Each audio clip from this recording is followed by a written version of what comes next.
Bonjour à toutes et à tous et je suis très ravie de vous retrouver sur Fame Radio TV et très heureuse d'accueillir dans les studios de Radio Soleil la présidente des Mariannes de la Diversité, Fadela Mehal. Bonjour et bonne année. Merci, tous mes vœux à la fois de bonheur, de santé bien sûr et surtout de sérénité en ces temps troublés.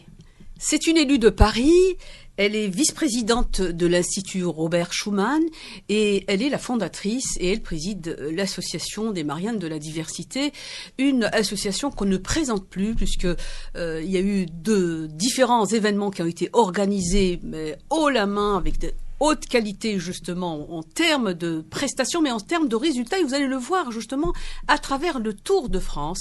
2023 a été l'année du Tour de France qu'elle a effectué en sillonnant pas moins de 300 villes, on va dire ça comme ça, corrigez-moi. Moins quand même, mais moins. 250 personnes. Oui, 250 personnes qui ont été interrogées donc et là le 11 janvier, qu'est-ce qui va se passer? Il va y avoir la restitution justement de ces recommandations, de ces doléances des femmes qu'elle a rencontrées dans ces quartiers.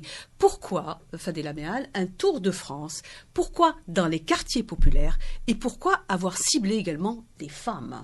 Mais écoutez, c'est l'actualité qui a guidé mes pas. On n'a pas choisi d'avoir en effet toutes ces violences pendant la période estivale. Rappelez-vous, après l'assassinat, pour tout dire, de Naël, qui a embrasé les quartiers et finalement il y a eu cette brèche qui s'est répandue dans toute la France et qui a mis à mal notre cohésion sociale. Donc à partir de là, je pense qu'on a vu apparaître des propositions, des solutions. Et nous, les Mariannes de la Diversité, qui sommes très attachés au terrain, on a considéré qu'avant de faire des propositions, il fallait aller sur place.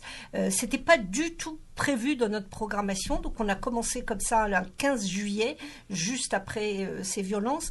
Nous sommes allés donc à Amiens et après ça a été une demande aussi des quartiers populaires, c'était d'aller retrouver ces paroles, de recueillir ces paroles très précieuses des femmes dans les quartiers populaires dont je pense, et nous savons tous, l'actualité l'a montré, que ce sont elles qui ont éteint le feu dans le cœur de leurs garçons et donc c'était normal qu'on leur redonne la parole pour savoir comment sortir finalement de cette spirale de la violence. Alors, spirale de la violence, il faut peut-être rappeler le contexte dans lequel justement il y a eu effectivement cette flambée de violence dans les quartiers populaires. C'était suite, bien sûr, il faut le dire, à l'assassinat de Naël. Tout à fait, un jeune de 17 ans au bon matin et qui a perdu la vie et qui a suscité un émoi terrible dans les quartiers parce que beaucoup de mamans m'ont dit ça aurait pu être mon fils. Tout à fait. Et donc il y a cette finalement reconnaissance qui a eu un écho très important avec à la fois de la colère,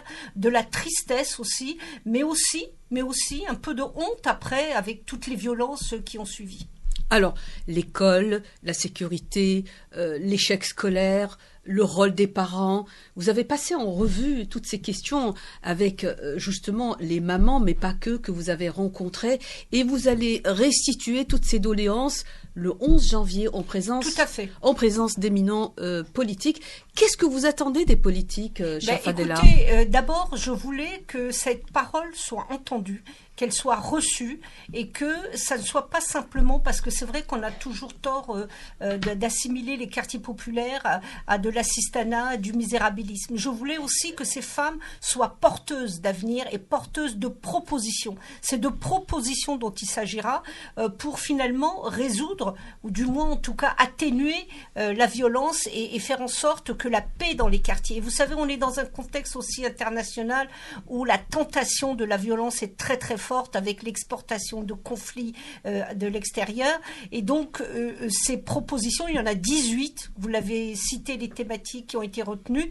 Beaucoup sur l'école parce que les mamans... L'échec scolaire, voilà, le décrochage scolaire. Voilà. Et pas simplement dans une démarche de se plaindre, de penser que tout ce qui va mal, et il y a matière à dire, mais surtout faire des propositions concrètes, mesurables, et qui pourraient donner envie à certaines encore de continuer à s'engager. Une femme de terrain, une femme d'investigation, Fadela Mehal, une femme qu'on ne présente plus, justement qui a recueilli une parole citoyenne libre. Mot de la fin. Tout à fait, et constructive.